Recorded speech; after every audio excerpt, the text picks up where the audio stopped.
¿Sí? Ok, ya estamos grabando la clase. Muy bien. Bueno, buenas tardes a todas y a todos. Ya vamos a empezar la clase. Y bueno, ¿hay alguna novedad? ¿Todas las personas están bien? Sí, profesor, buenas tardes. ¿Qué tal? Bueno, me alegra mucho que todo el mundo esté bien. Entonces, siendo así, pues empecemos ya la clase de una vez.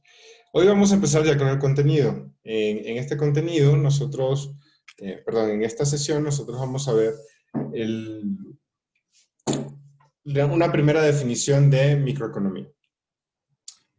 ¿Cuáles son las bases de microeconomía y más o menos cómo se están configurando los principales supuestos, principios, qué hay detrás de esto, ¿no? Y la idea es que nos sirva como introducción para poder luego trabajar al resto de los temas que van a estudiar a los agentes económicos y a los procesos en los que ellos se desenvuelven. Además, es muy pertinente el documental este que van a ver la semana que viene, que se llama Freakonomics, porque ayuda a ejemplificar muchos de estos temas. De eso vamos a hablar también al final de la clase, ¿sí? Entonces voy a empezar ahora con la definición de microeconomía. Perfecto. Okay. ¿Qué vamos a ver en la sesión de hoy? Vamos a ver las definiciones de economía, o una primera definición de economía. ¿Qué significa o qué relación hay entre esta definición, elecciones, intercambios y costos de oportunidad? ¿Qué significan las posibilidades de producción y costo marginal?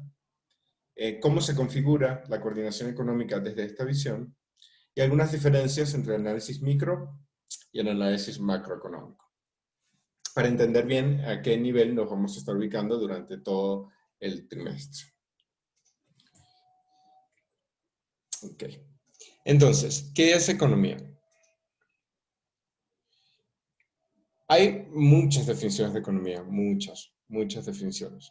Y la verdad es que si yo les confieso, la definición que hace Parkin y Loria, que es el libro que utilizamos de referencia, no es mi definición favorita. Porque, bueno, me parece que se pudiera complejizar un poco más. Creo que hay algunas cosas que podrían estarse abordando y no lo hacen. Entonces, de hecho, ya les digo de una vez que en la tarea de hoy, en la asignación que tienen para el día de hoy, la idea es que busquen otras definiciones también de microeconomía, de economía en general y también en su versión micro, para que podamos tener como otros referentes, que no sea este el único referente.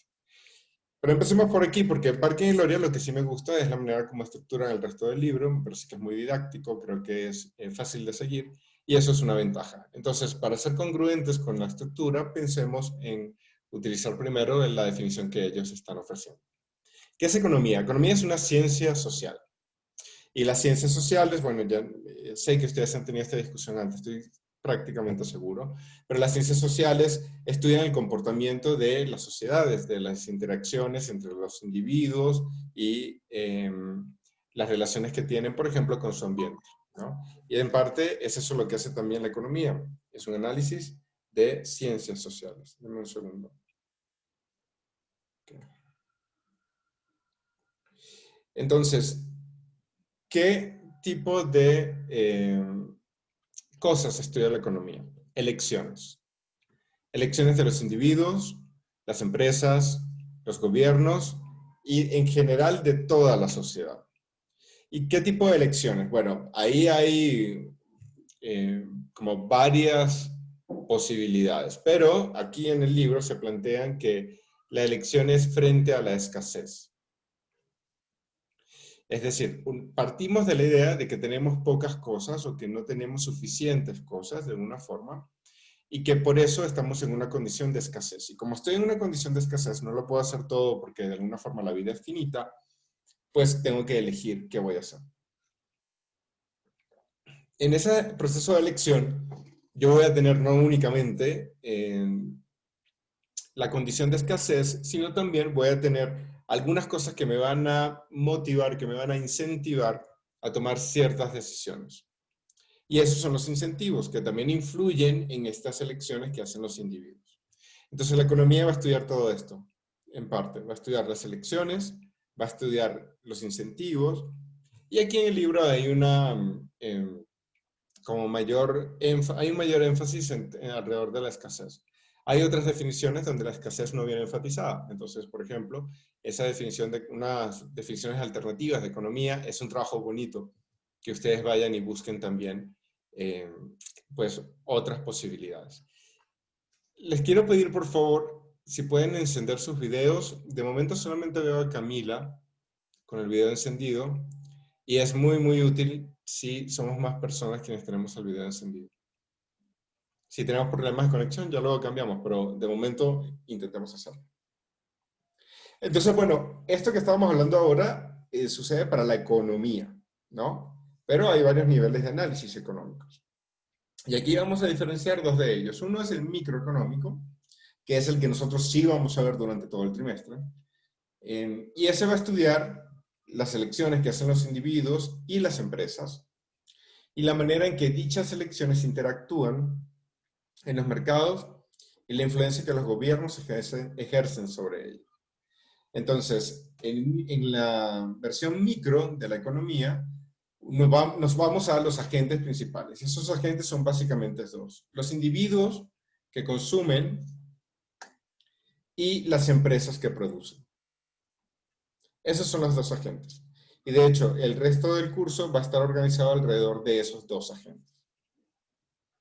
Y vamos a ver, de alguna manera también, qué tipo de influencia pueden ejercer los gobiernos sobre ellos. Y aquí hay un poco también de una visión ideológica, diría yo, sobre el rol que puede tener el gobierno, el rol que pueden tener los estados dentro de los procesos económicos. Y la visión, de hecho, que se plantea aquí en el libro no es una que a mí me guste para nada, ¿no? Por eso me interesaría mucho que cuando vean eh, algún posicionamiento acerca de la participación del gobierno, vayamos sacando nuestras propias conclusiones. Por ejemplo, en este libro se plantea que los impuestos o las protecciones como el salario mínimo, o en la última presentación veremos que se habla también de la protección a la vivienda, en términos de cotos al alquiler, como precios máximos al alquiler, está mal visto, ¿no? Y la verdad es que eso es para ser discutido, porque puede que esté mal visto en algunos casos o que no sea contraproducente para toda la economía, pero hay algunos momentos en los que efectivamente las medidas de protección son necesarias para garantizar el bienestar social. Entonces, en el libro, no, el libro tiene una posición mucho más de libre mercado, por ejemplo. Y es algo que nosotros podemos debatir y creo que vale la pena que incorporemos ese debate, en efecto. La micro entonces va a ver a los individuos y las empresas con la influencia de los gobiernos. Y la macro va a ver el desempeño de la economía tanto nacional como global. En la microeconomía nosotros vamos a ver lo de las curvas de demanda, curvas de oferta, etcétera. Pero en macroeconomía, bueno, también se analizan dependiendo de los casos, pero hay otras propiedades que no se ven a nivel micro. Por ejemplo, yo no podría asignarle, o sería muy difícil determinar en qué porcentaje contribuye un individuo a la tasa de cambio o la tasa de inflación. Porque esa no es una propiedad que realmente pertenezca al mundo de lo micro. La tasa de inflación, la tasa de cambio, la tasa de interés, esas son propiedades que dependen mucho más de los procesos macroeconómicos. Claro, lo macroeconómico está compuesto, si yo hago doble clic, doble clic, doble clic, voy a encontrarme individuos y empresas. Pero yo cuando estoy en un análisis macroeconómico tomo una visión mucho más agregada, me alejo un poco y ya no veo al individuo y a la empresa, sino veo a toda la economía funcionando de forma conjunta.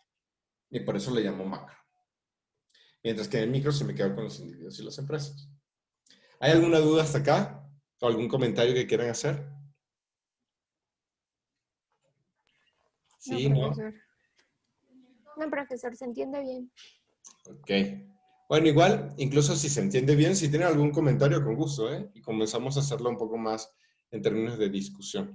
La idea es que tengamos como tiempo y llevemos las clases con calma. Ok. Bueno, voy a esperar. Ok, en este momento somos 30 personas. Yo voy a intentar iniciar las clases siempre muy puntual. Y sí les pido que me colaboren, que me echen la mano, llegando también muy puntual, porque si no tengo que estar a dos manos, con el ingreso de las personas y con la presentación. Entonces, como un poco complicado. Pero bueno, ya estamos aquí, las 30 personas. Una cosa más, ya que estoy hablando de estas cosas de organización, a sus correos institucionales yo les mandé una invitación de Google Calendar con la cuenta perdón, con la sala de Zoom para el taller de microeconomía.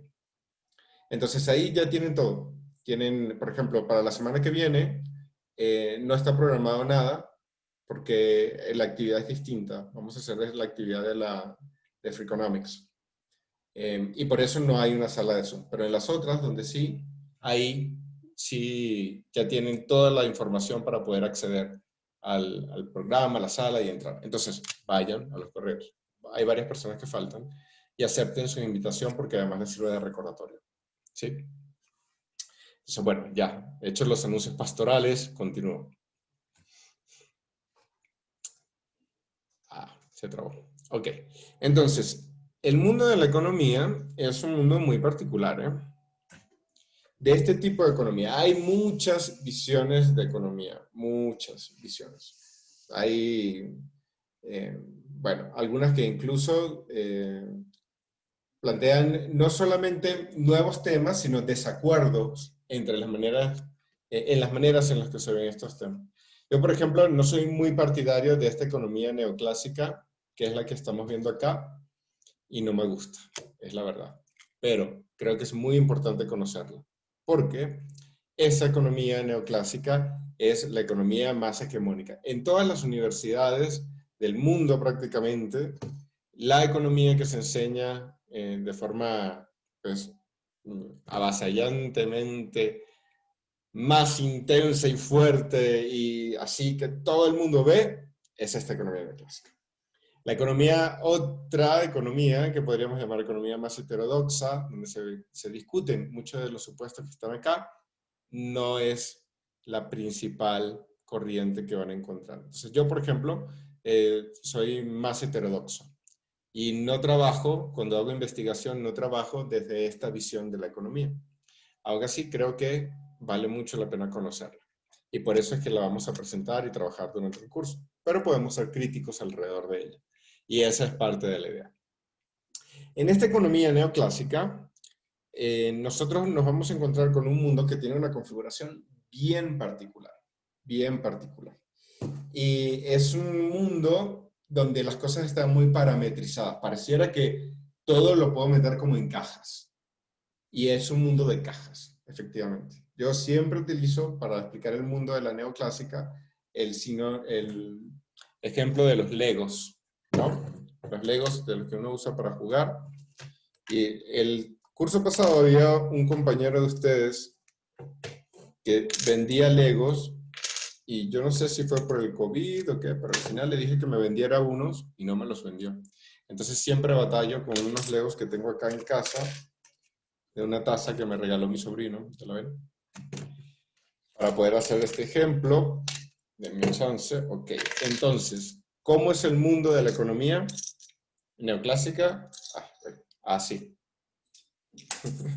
Es un mundo de Legos. Es Legos. ¿Por qué es de Legos? Porque es un mundo donde yo todo lo puedo desarmar y lo puedo volver a juntar. Y puedo crear nuevas cosas simplemente configurando pues piecitas de esto que está acá, ¿eh? Así es más o menos como funciona. Y entonces, no sé si vieron la película esta, Pixels. ¿Sí la vieron? ¿No? Sí. Déjame ver si consigo acá el tráiler.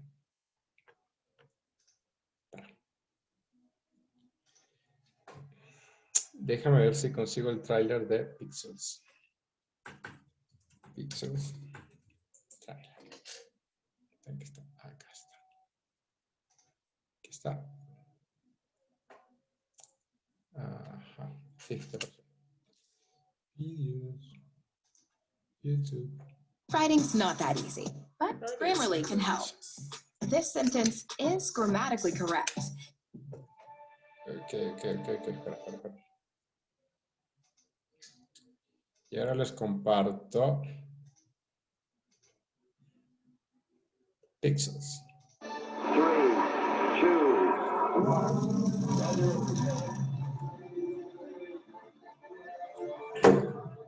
Es mala la película, no la vayan a ver. Pero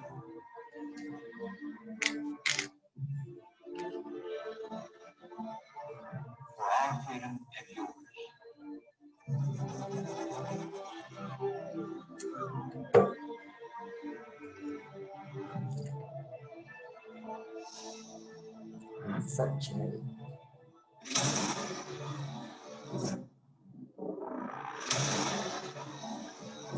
Some alien life force has sent real-life video games to attack us.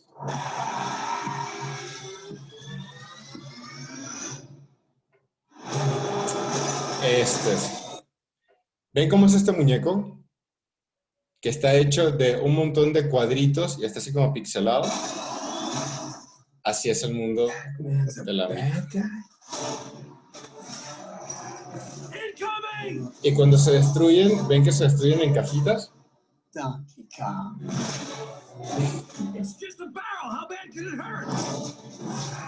Así es el mundo de la micro. Es tal cual. De la micro neoclásica. Sí. The only way to take down Pac-Man is with ghosts. You want ghosts? These are your ghosts. Oh, yeah! We're the only ones who can do this!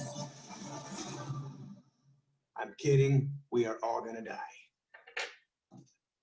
Ya. Pixels. Ese es el mundo de la micro. Así es. Son puras cajitas, todo está junto y se supone que se mueven así. Y eso tiene varias implicaciones, ¿eh? Varias implicaciones. Porque me permite hacer cosas que de otra forma, pues yo no podría hacer, ¿eh? Me permite decir que yo, en ese mundo de píxeles, si yo agarro el muñeco o agarro el barril y le doy un golpe, se divide en un montón de cajas, ¿no? Y si después agarro todas esas cajitas y las vuelvo a juntar, ¿qué pasa? Lucero, ¿qué pasa?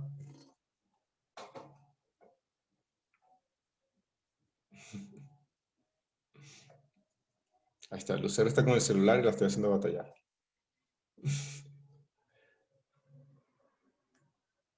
A ver, Jorge López, ¿qué pasa?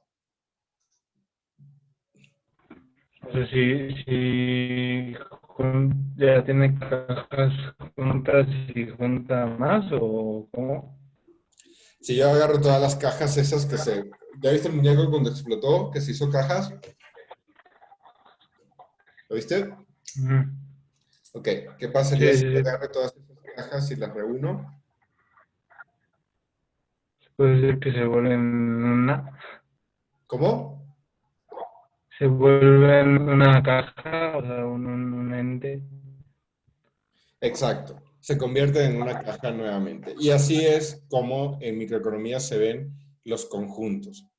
Hay un primer supuesto, que es el de divisibilidad, y aquí lo tengo ejemplificado. Con esto viene de un cuadro que a mí me gusta mucho, que es el Jardín de las Delicias del Bosco. Un cuadro súper bonito. Entonces, supongamos que tiene un montón de cosas raras ese cuadro. Y esos son nuestros conjuntos. Lo que te dice el supuesto de divisibilidad es eso mismo que vemos cuando al muñeco agarra, le das un golpe y se dispara por todos lados. Y es esto, que es que todo conjunto yo lo puedo dividir en fracciones de ellos, ¿no?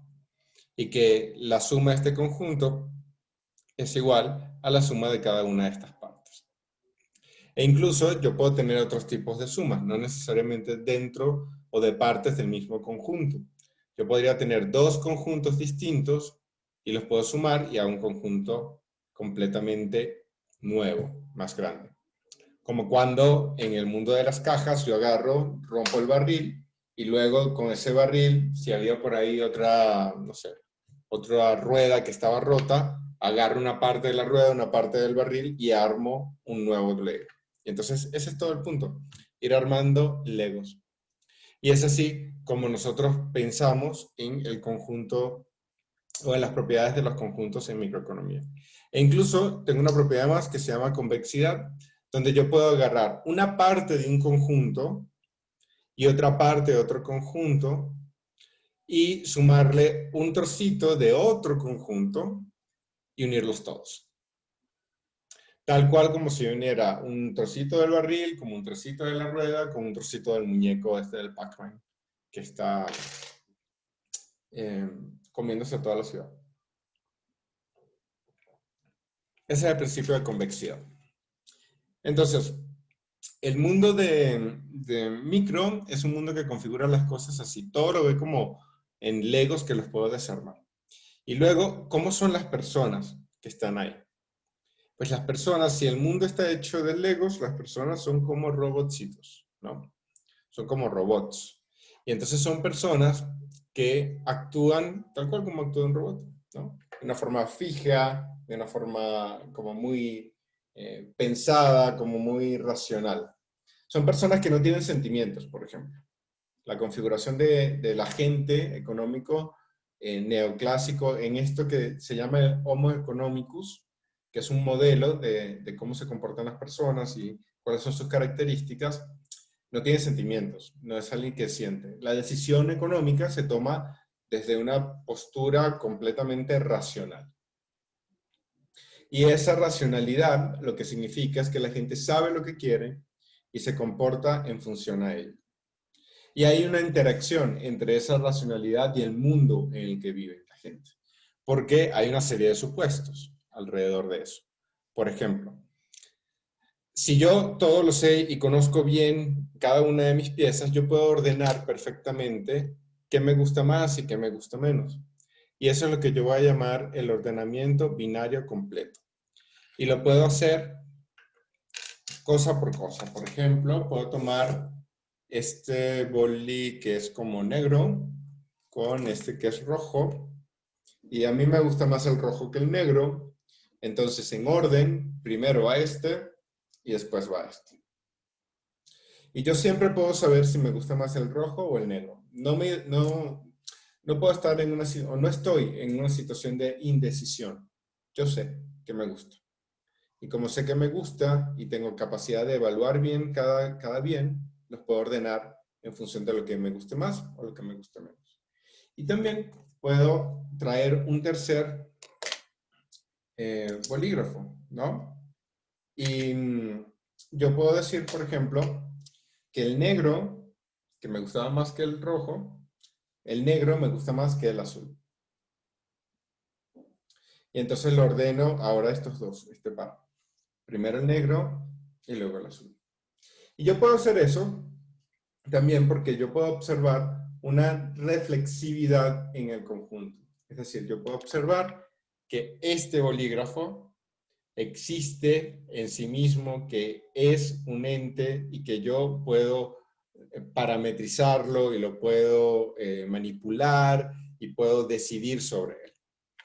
Y es a eso con lo que yo me voy a referir cuando hablo de reflexividad, que este objeto en sí mismo, desde mi percepción, tiene características que son muy propias y que le pertenecen. Y entonces, ¿se acuerdan que yo había dicho que me gustaba más el rojo que el azul? Perdón, el rojo que el negro. Y había dicho también que me gusta más el negro que el azul. Ahora yo, si tuviese que comparar el rojo y el azul, ¿no? A ver, Patricia Castillo. Si yo tengo que comparar el rojo y el azul, ¿cuál me gusta más? ¿Cuál crees tú que me gusta más? Bueno, pues como usted lo mencionaba, debe actuar de forma de la que usted quiere. Si usted prefiere el color rojo o azul, pues va a ser dependiendo de su decisión. Sí, pero ya yo te di unas pistas, Patricia, porque te dije, me gusta más el rojo que el negro. Y después te dije que me gustaba más el negro que el azul. Ok, Ahora, disculpa, profesor. Diría que el rojo, el rojo, ¿por qué? por su preferencia a ese color. Ajá, pero ¿cómo sabes tú? Yo nunca comparé el rojo y el azul. Comparé el rojo con el negro y el negro con el azul. Sería por la reflexibilidad. No. La reflexividad se refiere al bien en sí mismo. La reflexividad. Entonces, yo te dije, entre el rojo y el negro, me gusta el rojo. Y entre el negro y el azul, me gusta el negro, más que el azul. Ahora yo quiero comparar el rojo y el azul, que nunca los he comparado. ¿Cuál me gusta más?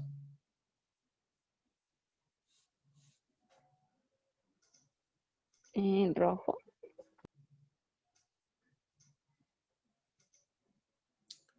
El rojo. Estoy Karen Vega. Leí el mensaje, pero no tengo nadie en sala de espera ahora mismo. No sé si ya es viejo el mensaje, no lo he visto. Me gusta más el rojo, Patricia. Ok. ¿Por qué tú crees que me gusta más el rojo? Por el orden que mencionó sus respuestas y porque hizo un comentario de que tiende más a ese color. Sí. Y eso que estás haciendo de forma intuitiva es lo que vamos a llamar transitividad, ¿no? Porque ahora puedo poner los tres bolígrafos. Entonces, el rojo me gusta más que el negro. Eso ya lo había dicho, ¿verdad? Sí, Y el negro me gusta más que el azul. Si es negro, ok. no recuerdo si es negro. ¿Sí? Entonces, eso quiere decir que por transitividad, como el rojo me gusta más que el negro, pero el negro más que el azul, cuando yo los compare, el rojo me va a gustar más que el azul. Y eso Sí. es lo que significa transitividad, que yo siempre voy a poder ordenar y de ese orden voy a poder decidir qué me gusta más. Y los voy a poder poner todos de alguna forma como muy clara, ¿no? El ordenamiento binario completo me ayuda a tener esa claridad en el orden, porque yo siempre entre dos objetos voy a ver el que me guste más. La reflexividad me va a garantizar que ese objeto en sí mismo tiene las cualidades que yo quiero. Y la transitividad me ayuda a que no necesite tener toda la fila de bolígrafos. Yo ya sabiendo en qué orden están, pues puedo ir tomando decisiones de cuál me gusta más sobre el otro. Entonces, son supuestos que se hacen sobre la manera en que la gente piensa y se relaciona con su ambiente.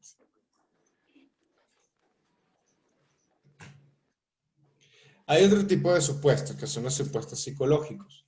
En los supuestos psicológicos definimos cómo piensa y cómo se comporta también, de acuerdo a ese pensamiento, el agente. Entonces, estos supuestos psicológicos entran dentro de este modelo del Homo economicus que estábamos viendo anteriormente. Y básicamente son tres.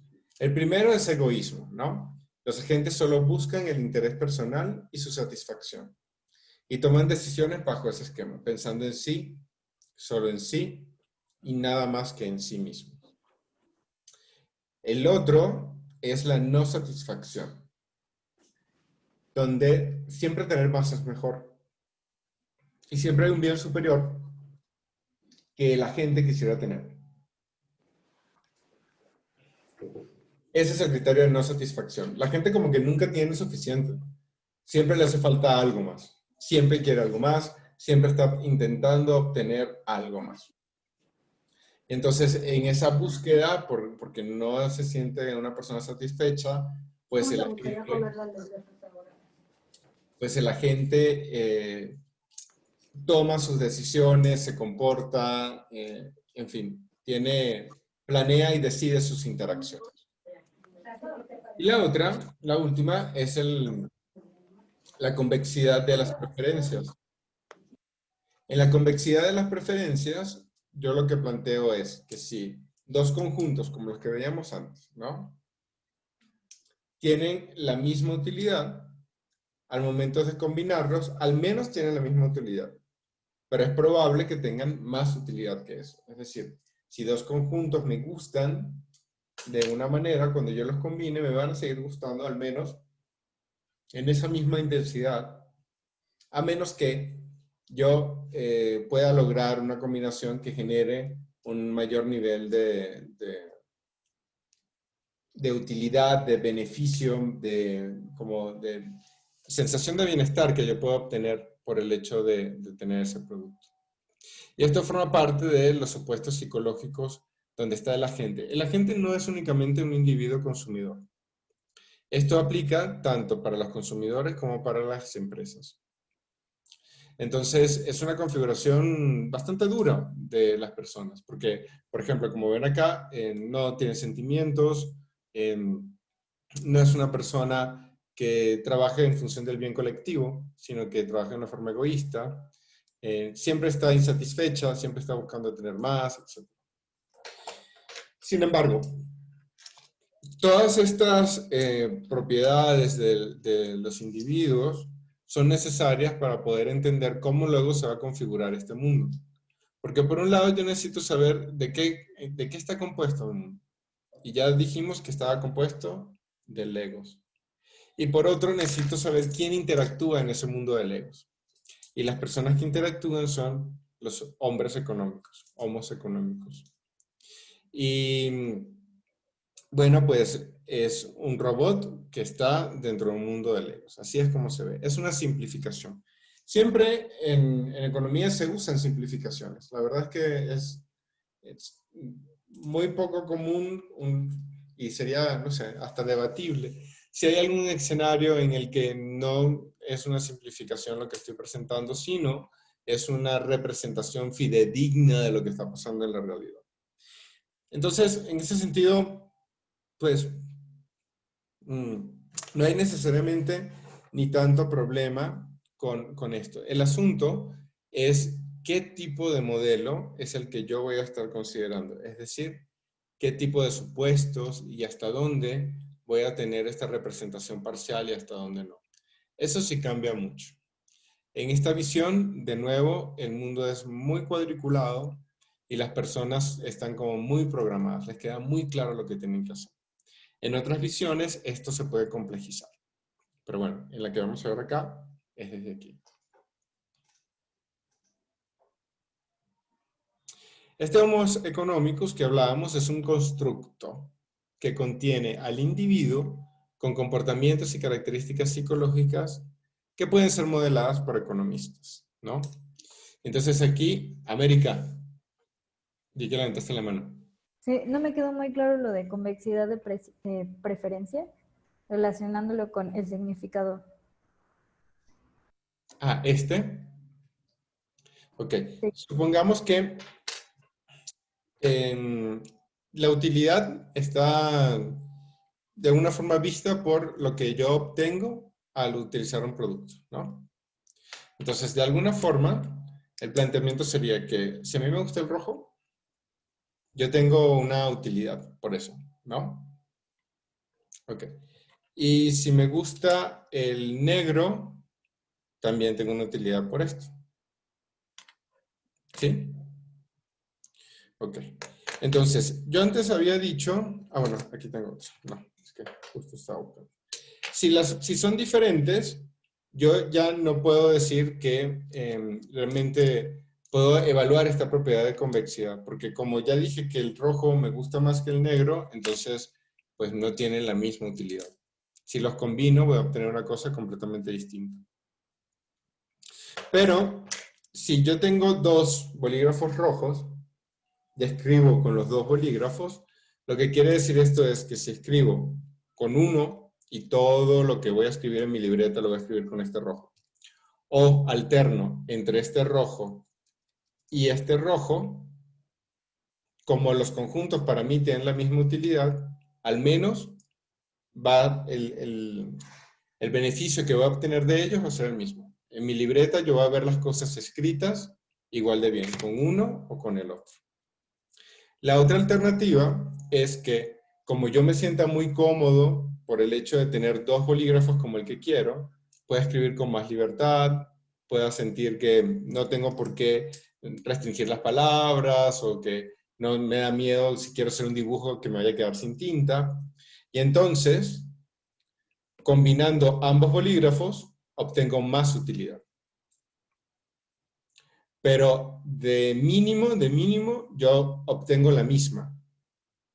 Si los combino, y por el hecho de combinarlo, por el hecho de tener dos, siento que puedo estar con más libertad para escribir, y entonces escribo más bonito, y me quedan los dibujos mejor, y qué sé yo. Entonces, si ese es el caso, al combinarlo obtengo más utilidad. Lo que sí no va a suceder es que si yo tengo estos dos bolígrafos, por el hecho de tener ambos, yo sienta que estoy escribiendo peor, o que el dibujo me quedó peor. Porque esto ya está asociado, de nuevo, a la decisión que yo tomé. Y como esa decisión es racional, entonces no esperaría tener ningún tipo de cambios. ¿Queda un poco más claro ahora? ¿Sí? Ok. Voy a continuar. Entonces, este hombre económico es pues la persona que es típicamente modelada por economistas. Por economistas neoclásicos. Y bueno, responde a todos estos supuestos fuertes que habíamos visto antes. Pero así es. Y no se refiere nuevamente únicamente a un consumidor, tampoco únicamente a un empresario o una empresaria, sino se refiere a cualquier agente. Bien, si la gente está en su función de consumo o de producción, independientemente en qué lugar esté. Pero siempre va a ser desde esta visión. Y esto es la base. La base de esta microeconomía es tener claridad de que yo voy a estar en un mundo donde puedo separar cosas y unirlas, y que ese mundo va a estar operado por robots, básicamente. Es decir, que tengo propiedades de los conjuntos y que los agentes, tanto quienes consumen como quienes producen, van a tener estas características del hombre económico. Ok. Entonces, ¿qué van a hacer? Esta gente, ¿qué va a hacer? Pues va a tomar elecciones. La propuesta es que estas elecciones son necesarias porque no tenemos todo lo que queremos. Entonces, incluso en un mundo natural que pueda proveer muchas cosas, pues hay ciertas otras que no. Y la idea es que yo tome decisiones tome elecciones frente a esta escasez. Y que para tomar esas elecciones, pues obviamente tengo que sacrificar unas cosas por otras, ¿no? No sé, si quiero tomar agua y a la vez comer, ¿cómo se llama? Ay, que es muy seco. Que hay un dicho de eso, es mexicano. Se me olvidó. Pinole. Pinole, eco. Si quiero tomar agua y comer pinole a la vez, pues es muy, muy complicado, ¿no? Entonces tengo que decidir, básicamente, si quiero comer pinole o quiero tomar agua. Y eso es porque, bueno, porque tengo un tiempo limitado, porque si bien los recursos, capaz no es necesariamente un recurso físico, pero en el tiempo no puedo consumir todo lo que yo quiera. Entonces tengo que tomar decisiones de qué puedo hacer, ¿no? Si quiero estar en la playa, bañándome en la playa, pero al mismo tiempo quiero sentirme seco. No, bueno, pues ahí hay un conflicto, ¿no? Porque o una cosa o la otra. Y ese tipo de elecciones son las que me va a poner enfrente la economía en general. Si tengo cierta cantidad de dinero, pues bueno, yo puedo comprar unas cosas, pero no lo puedo comprar todo. Entonces tengo que decidir. Tengo que decidir en qué voy a gastar el dinero. Y ese tipo de elecciones es las que vamos a ver. Y para poder llevar a cabo esas elecciones, pues normalmente necesitamos hacer un intercambio. El intercambio significa que yo tengo algo para dar a cambio, ¿sí? Y que voy a renunciar a esa cosa que tengo para poder obtener otra, como cuando pagamos algo, ¿no? Que es una forma de facilitar el intercambio. Pero también podríamos hacer intercambio por trueque. Podríamos hacer un intercambio donde yo no pago nada con dinero, pero, por ejemplo, a Alejandra Ledesma yo le doy el bolígrafo negro para que ella me dé uno rojo. Porque a mí me gusta el rojo y capaz a Alejandra le gusta más el negro, ¿no? Entonces, si ese es el caso, pues yo podría hacer un intercambio con ella. Y el intercambio yo lo podría dar o lo podría entender desde varios lugares. Por ejemplo, el intercambio en el que me pregunto cuáles son los bienes y servicios que se producen y cómo estos dependen de las elecciones que cada uno de nosotros, o los gobiernos, o las empresas, producen en los artículos que compramos. O el intercambio del cómo, donde ya no me pregunto por los bienes en concreto, sino por la manera en la que los bienes y servicios se producen y la forma en que las empresas fabrican esos artículos. O en el intercambio en el para quién, ¿no? ¿Quiénes son los públicos objetivos de esos bienes y servicios? Y cómo se distribuye el poder de compra. Pero en cualquier caso siempre es un intercambio, siempre es dar una cosa para poder obtener otra. Y es algo que está muy al centro de lo que vamos a estar viendo aquí en economía, en microeconomía. Y vamos a introducir un concepto que es fundamental en todo esto, que se llama costos de oportunidad. Entonces, ya dijimos que para tomar o para hacer estas elecciones hay que implementar una serie de intercambios. Y esta serie de intercambios pues implica que voy a renunciar a algo. El costo de oportunidad va a ser el costo, el valor de lo que nosotros renunciamos para obtener algo. O sea, el valor que para mí tenía, por ejemplo, este bolígrafo negro, que no es que no me gustara, me gustaba más que el azul, pero no tanto como el rojo. Entonces, eso que a mí me gustaba, que yo le voy a dar a Alejandra, y ella a cambio me va a dar uno rojo, ese para mí era mi costo de oportunidad. Porque yo para obtener el tercer bolígrafo rojo, ya que tengo dos, tuve que dejar mi bolígrafo negro. No lo pude tener todo. ¿Y por qué el negro es el costo de oportunidad y no el azul?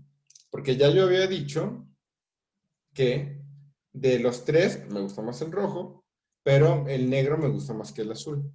Y eso significa que si yo voy a dar algo a cambio, pues en términos de costo de oportunidad, ya que no puedo hacer todo lo que yo quiera, pues voy a dar el que tiene el mayor valor. Entonces, la alternativa de mayor valor a la que nosotros renunciamos para obtener algo, ese es mi costo de oportunidad. Por ejemplo, para estudiar hay un enorme costo de oportunidad versus ¿qué? Vamos a ver. ¿Cuál es el mayor costo de oportunidad de estudiar? Luis Avilés. Luis, ¿me escuchas? Eso. Sí. De estudiar, ¿cuál crees tú que es tu mayor costo de oportunidad frente a esta actividad de estudiar? Pues poder hacer otras actividades en ¿Cómo lugar de qué? estudiar. Poder hacer ejercicio, poder leer otros libros, salir con tus amigos o salir de viaje. Ok. Sí, cada una de esas cosas son costos de oportunidad. Pero quizás hay uno que sobresale de todos esos, ¿no? Depende de la realidad de cada persona. Pero, ¿cuál crees tú que podría ser? ¿Qué otra cosa podrías estar haciendo tú productiva? Patricia. Bueno, podría ser pago de colegiatura. El pago de la colegiatura, sí, es un costo de oportunidad porque lo podrías estar utilizando en otra cosa. Es cierto, ese también es un buen ejemplo. Pero pareciera que el asunto del dinero como que ya está resuelto, ¿no? Porque, por ejemplo, Luis podía viajar, salir, ir a hacer ejercicios, salir con los amigos, etcétera, ¿no? Y eso cuesta dinero. Y la colegiatura también cuesta dinero. América. ¿Cómo relaciona costo de oportunidad con la imagen que nos está compartiendo en pantalla? Ahorita voy. ¿Podría ser trabajo? Exacto. Una de las principales costos de oportunidad es justo eso. trabajo. Trabajo y tiempo. Exacto. Bueno, trabajo. Sí, porque justo yo podría estar ahora mismo, o bueno, ustedes, yo estoy trabajando, ustedes también, ¿no? Pero de alguna forma el hecho de que ustedes estén dedicando este tiempo al estudio les está quitando la posibilidad de ser remunerados por otras actividades que podrían estar haciendo, ¿no? En el mercado laboral. Y entonces, de todas las cosas, depende mucho de a qué le demos más valor. Yo le doy mucho valor a mi tiempo, por ejemplo. Entonces, las cosas en las que gasto tiempo son, para mí, mi mayor costo de oportunidad. Sin embargo, pues claro, el trabajo ya de alguna forma está como más garantizado, entonces yo podría decir que el trabajo de momento no es tanta preocupación, por ejemplo, ¿no? Pero si no lo fuese, yo preferiría trabajar. Si el trabajo no estuviese garantizado, yo preferiría trabajar frente a, no sé, jugar videojuegos o ver películas, ¿no? Entonces, porque depende de la posición donde yo esté. Si yo estoy en una posición en la que, pues, necesito algo, como es el caso del dinero, entonces, pues bueno, a veces hay gente que no puede tener todas las asignaturas o gente que no puede, de hecho, cursar una carrera porque no puede asumir el costo de oportunidad de dejar de trabajar. Mientras que las personas que sí lo hicimos y ustedes que lo pueden hacer, cosa que me alegra mucho, pues de alguna forma tienen garantizado eso. Y ahora le respondo a América, porque mira, hay una frase muy gringa, que no sé si aquí se usa también, que es "there's no free lunch" o "no hay almuerzo gratis", ¿no? Por eso es que aquí en esta imagen hay como una suerte de torta, donde se dice que no, que gratis no. Y es a eso también lo que se refiere al costo de oportunidad, que siempre tienes que dar algo a cambio. Y tienes que pensar en algo que para ti sea realmente importante, como por ejemplo para mí es el caso del tiempo. Y siendo el tiempo muy importante, pues claro que le dedico mucho tiempo a trabajar. Y ese es mi costo de oportunidad. Yo quisiera tiempo para estar con mi familia, quisiera tiempo para distraerme, para, no sé, aprender a tocar un instrumento, para salir con amigos, con pareja, etc. Y a veces no tengo todo el que quisiera porque tengo que trabajar. Entonces, ese tiempo que yo estoy dejando, de alguna forma, es mi costo de oportunidad. Y sí lo tengo que dar porque, solo por mi cara bonita, pues nadie va a venir a decirme, ah, José Miguel, mira, aquí tienes, toma todo el dinero que tú necesites. O toma el dinero, no todo el que tú necesites siquiera, ¿no? Ojalá. Pero el dinero de este mes, tu sueldo de este mes te lo doy solamente porque tú me caes bien. No, eso realmente no sucede. Y no sucede porque no es racional también, entre otros agentes. Me van a pedir algo a cambio. Y eso es lo que quiere decir la imagen, que miren, de gratis, nada, ¿eh? Siempre se da algo a cambio. No hay Una pregunta. Sí, Alejandra. Entonces, ¿el costo de oportunidad sería la opción a la cual se renuncia por realizar otra cosa? Exactamente. Ah, ok. Exactamente. Gracias. Sí, sí, sí. Pero no cualquier opción. No puede ser una opción que a ti no te guste.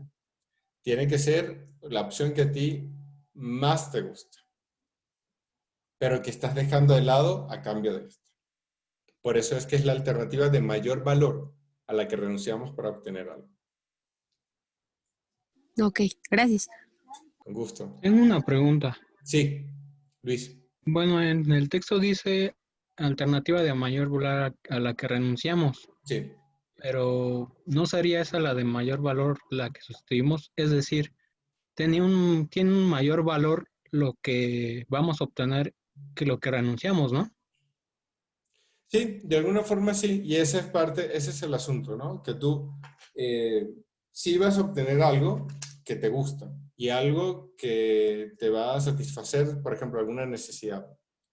Pero igual, aun cuando eso sea mejor, y evidentemente siempre tendrá que ser mejor que el costo de oportunidad, porque si no, pues, ¿por qué lo haces, no? No sería racional que tú hicieras una actividad que pues no te trajera ningún tipo de beneficio. Y como los agentes aquí son agentes 100% racionales, entonces siempre utilizarían o buscarían como la mejor alternativa para ellos. Ahora, el hecho de que tú obtengas eso que te gusta y que te cubre una necesidad no implica que no hayas dejado algo de lado. Y entonces el costo de oportunidad es eso que estás dejando de lado por apostarle a lo que sí quieres. Ok, gracias. Gusto. Y eso es algo muy, muy importante, ¿eh? Porque vamos a ver que el costo de oportunidad nos va a decir varias cosas de las propiedades de, bueno, en general de cómo se comportan los agentes, ¿sí? Entonces, bueno, como ven, es un intercambio entre las cosas que yo quiero y las cosas que tengo que dejar al lado. Siempre es eso y siempre es una elección. Desde esta visión de la economía siempre se puede decidir.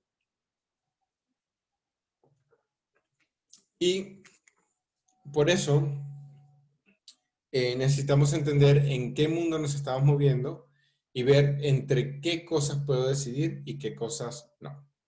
Entonces, como siempre voy a poder ordenar las cosas de dos en dos, aquí en el libro, que es el ejemplo que voy a seguir por simplicidad, vamos a imaginar que vivimos en un mundo, que no estaría nada mal tampoco, donde tenemos refrescos y pizzas. La verdad es que se parece bastante al mundo que hay ahora, y esto nos tiene en una epidemia de diabetes, obesidad y sobrepeso, que bueno, no podemos ni hablar de eso, ¿no? Pero bueno, de hecho no hablemos de eso. Pero en nuestro mundo, imaginemos que vamos a tener solo refrescos y pizzas, y que de eso vamos a ver. No sé qué, está como muy oscuro. Ok.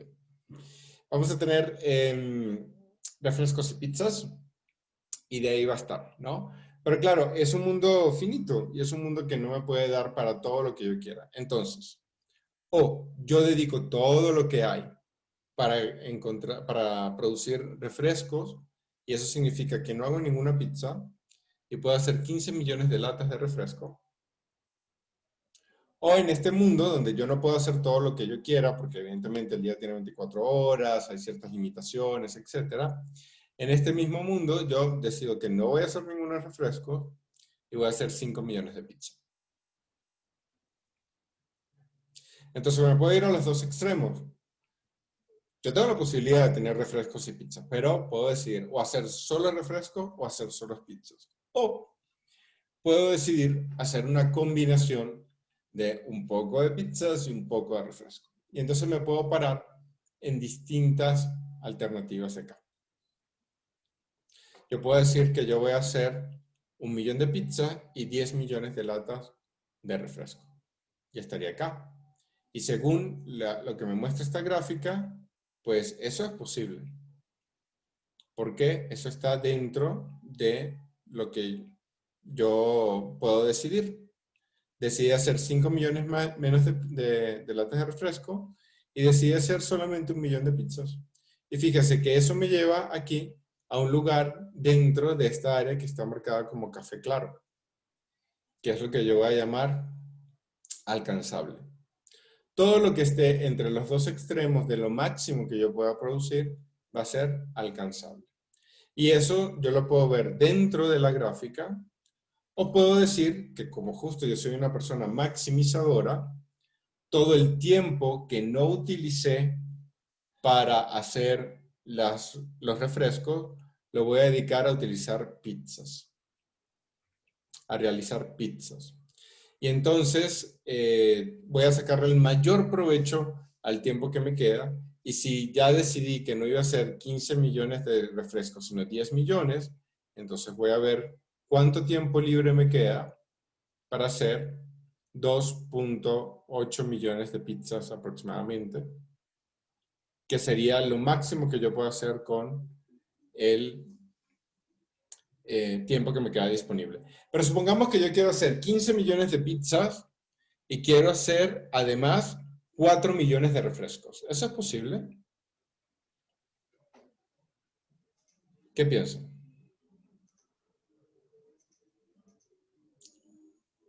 A ver, Claudia Escobar.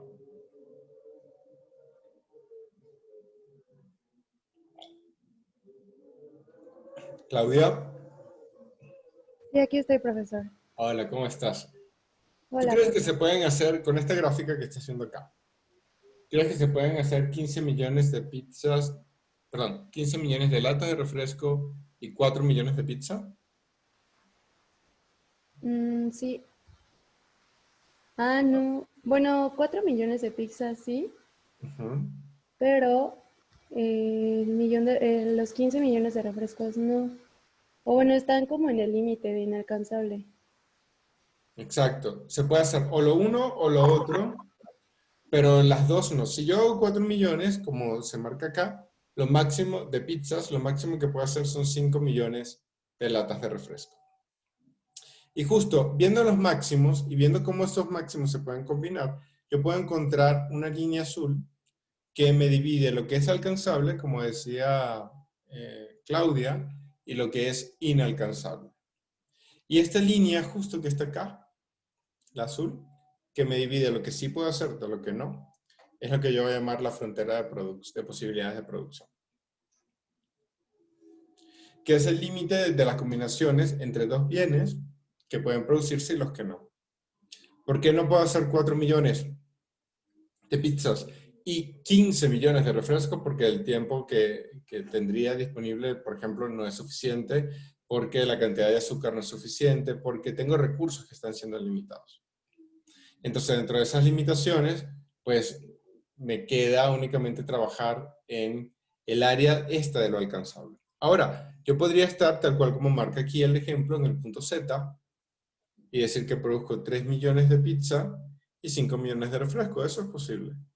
Porque está dentro de lo que es alcanzable, tengo tiempo. Pero, si yo hago eso, yo no estaría sacando el máximo provecho de los recursos que tengo. Y entonces estaría en una posición que no es eficiente. Y como este agente siempre busca el mayor nivel de eficiencia, el mayor nivel de satisfacción y el mayor nivel de tener, porque es maximizador e insatisfecho, entonces siempre va a intentar moverse hacia un punto donde saque o utilice todos sus recursos. Eso significa que si yo estoy en Z, es mucho más probable que yo me vaya a E o que me vaya a D a que me quede en Z. Porque Z me deja un tiempo ocioso, digamos. Y eso no es eficiente y eso no es maximizador. Y como esta gente maximiza, casi siempre está dentro de la línea azul. Entonces, como el tiempo es escaso, los recursos son escasos, hay algunos puntos que están más allá de esta línea azul que yo voy a decir inalcanzable, donde no voy a poder hacerlo. Tal cual como se dio cuenta Claudia. Y al mismo tiempo hay una serie de puntos donde sí puedo llegar. Y hay un límite que es una combinación de producción eficiente que me lleva a utilizar el máximo de los recursos que yo tenga disponibles. Y ese es el límite en el que normalmente me voy a estar moviendo. Entonces la frontera entre lo que puedo alcanzar y lo que no está dada por esta línea azul. Y eso es lo que nosotros vamos a considerar como alcanzable o inalcanzable. Van a ver que esto, pues, tiene una relación con los costos de oportunidad. Porque, de nuevo, el costo de oportunidad es la alternativa de mayor valor que se sacrifica, ¿no? Como hablábamos ahora con Luis. Y el costo de oportunidad va a ser una proporción. Como se dan cuenta acá, yo, para dejar de hacer una cierta cantidad de latas de refresco, iba a obtener como beneficio una cierta cantidad de pizzas. O lo contrario, para producir una cierta cantidad de pizzas, iba a dejar de producir una cierta cantidad de latas de refresco. Y esa relación entre qué tanto dejo de uno con qué tanto dejo del otro, es lo que voy a llamar el costo de oportunidad. La disminución en la cantidad producida de un bien, dividida entre el aumento en la cantidad producida de otro bien. ¿Cuántos millones de pizzas dejé de hacer por tener cuántas millones de latas de refresco? Perdón. Súper cansado. Ok, el costo de oportunidad de un bien aumenta conforme la cantidad producida de este bien se incrementa. Es decir, que siempre es creciente. A medida que yo voy dejando de consumir o a medida que voy, o más bien consumiendo cada vez algo más, pues la cantidad de lo que estoy dejando, o el costo de la cantidad que estoy dejando, pues tiene como mayor valor. Imagínense que ustedes llegan con mucha hambre y sed a la pizzería. Y entonces, ya no pensemos en producir, sino en pagar, porque podemos estar siempre de un lado o del otro, ¿no? Y tengo una cierta cantidad de dinero. Yo tengo hambre y tengo sed. Entonces quiero pizzas y quiero refresco, ¿no? Claro, ¿qué pasa si gasto todo el dinero en pizzas? La última rebanada de pizza, realmente, ¿ustedes no la cambiarían por un refresco? Es altamente probable que busquen cambiar la última rebanada de pizza por un refresco, porque el hambre como que ya la saciaste, pero la sed no. Entonces, como no has saciado la sed, esa última rebanada de pizza no vale tanto como valían las primeras. O lo contrario, supongan que gastaron todo el dinero en refrescos y no comieron, ¿no? Entonces, en ese caso, ¿la última lata de refresco realmente tiene el mismo valor? O yo podría pensar que ese refresco quizás puede haber sido un trozo de pizza. Entonces, ya al final, cuando ya he consumido mucho refresco, el siguiente refresco no tiene tanto valor como puede tener una rebanada de pizza. O lo contrario, cuando yo he consumido mucha pizza, el siguiente trozo de pizza no tiene tanto valor como un refresco, porque yo venía con hambre y sed. Entonces, por eso, a medida que voy consumiendo cada vez más pizza, los refrescos se van haciendo más apetitosos. Y cada vez que voy consumiendo más refresco, las pizzas se van haciendo más apetitosas. Por eso es que ese más apetitoso es lo que quiere decir que el costo de oportunidad es creciente. Y entonces, con la frontera esta de producción de posibilidades de producción, nosotros podemos ayudar a precisar este concepto de costo de oportunidad y a calcularlo, ¿no? Y por qué se ve reflejada en la convexidad. Y aquí lo podríamos ver, pues, claramente, ¿no? Lo que es el costo de oportunidad. Y también vamos a ver la relación que tiene este con el costo marginal. En términos del concepto, antes de pasar a este ejemplo, ¿hay alguna duda? ¿Está todo más o menos claro? Sí, profe. Una pregunta. ¿Esta presentación la va a subir? ¿Perdón? Que si la presentación la va a subir. Sí, pero siempre es un intercambio, ya lo dijimos, ¿no? Algo hay que dar a cambio. ¿Qué vas a dar a cambio si yo subo la presentación?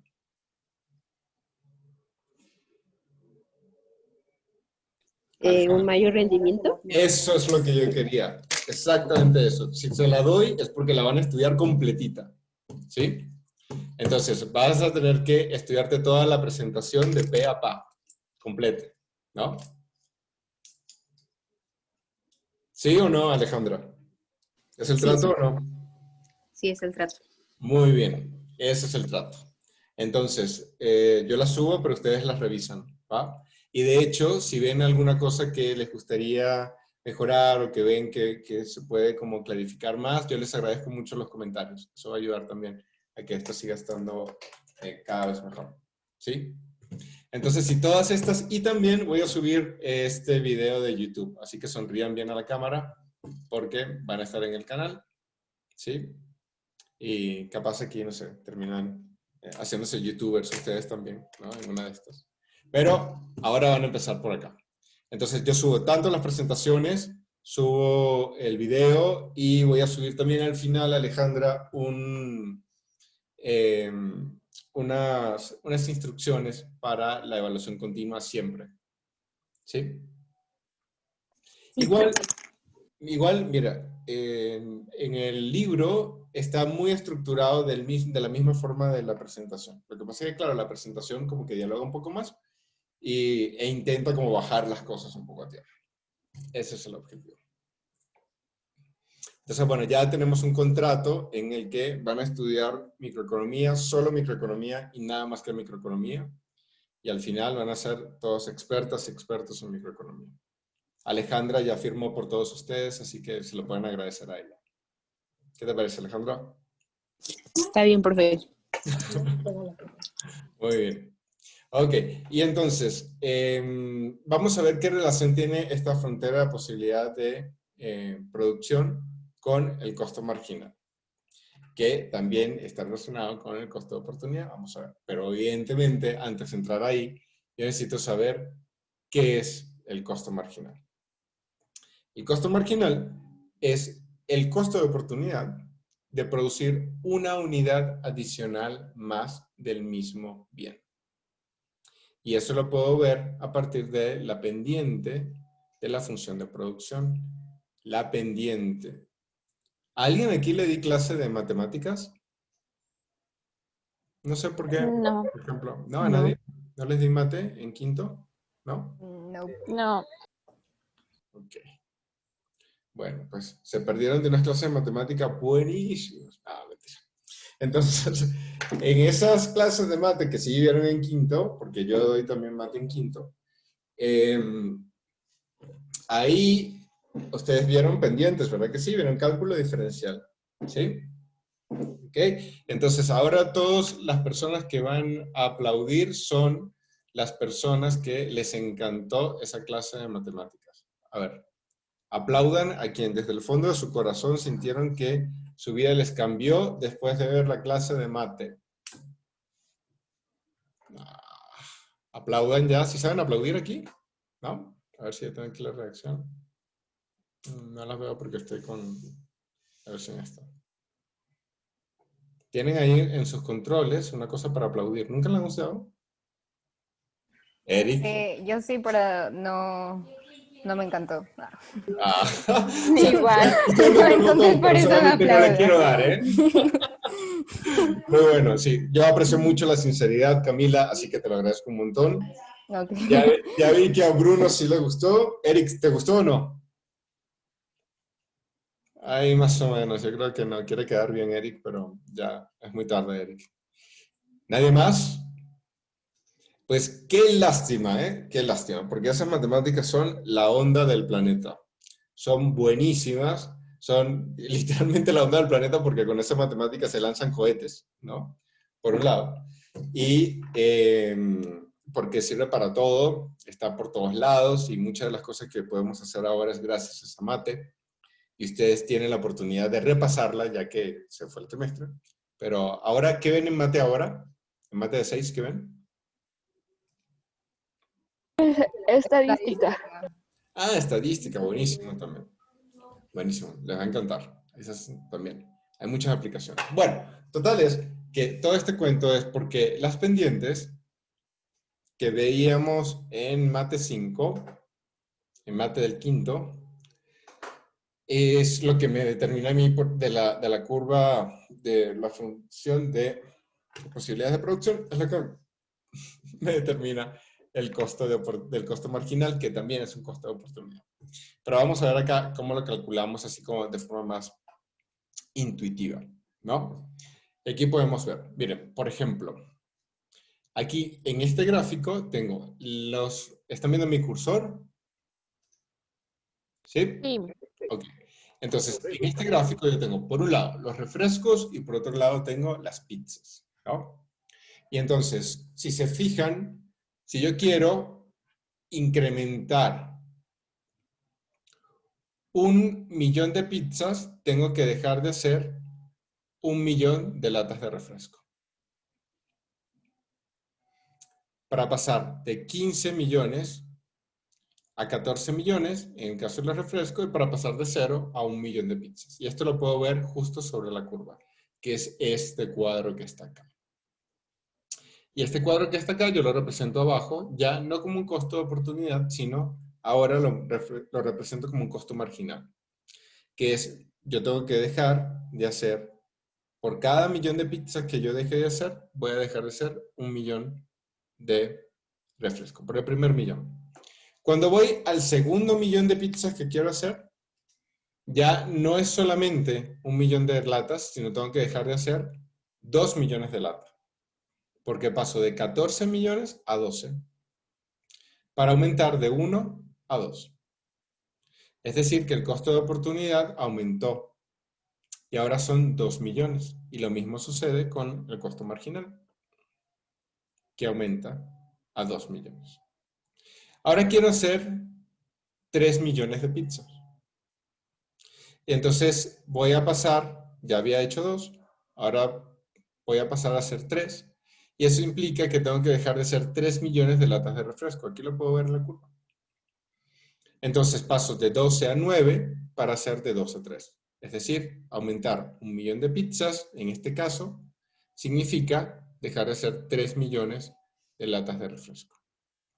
Y así sucesivamente puedo ir yo viendo cuántos millones hasta llegar al final. Cuando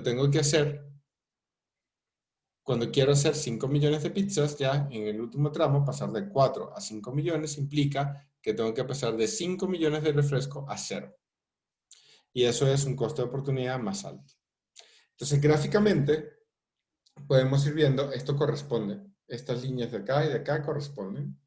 Gráficamente podemos ir viendo cómo cada vez que yo quiero hacer 1 millón más de pizza, el costo de dejar de producir refresco va aumentando y aumentando y aumentando.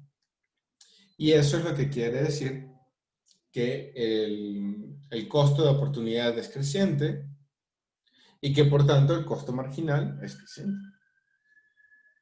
Como se ve acá. ¿Sí quedó claro? ¿Sí lo vemos más o menos? A ver, Mónica Alcántara.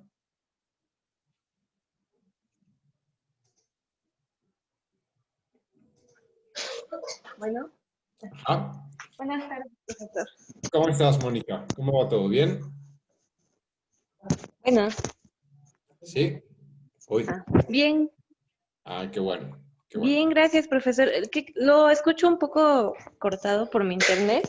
Ok. No sé si usted me escuche bien. Yo te escucho perfecto. Entonces, yo lo que estaba viendo era si el asunto este del costo marginal y el costo de oportunidad lo había explicado bien, o si necesito explicarme mejor. ¿Tú cómo lo ves? Bueno, el costo marginal sí como que aún no le comprendo muy bien. Ok. ¿Por qué? ¿Qué dudas te trae el costo marginal? Bueno, lo que pasa es que como lo escucho medio cortado, es esa la cuestión. Claro, eso dificulta. Pero bueno, mira, vas a tener el video en YouTube. ¿Sí? Y como lo grabo directo desde mi compu, entonces va a subir sin tanto problema. Hagamos un trato. Si cuando veas el video y repases la diapositiva, porque recuerda que ya ese es el contrato que hicimos aquí, ustedes tienen una signataria. Cuando veas el video y la diapositiva, si tienes alguna duda, me vas a escribir.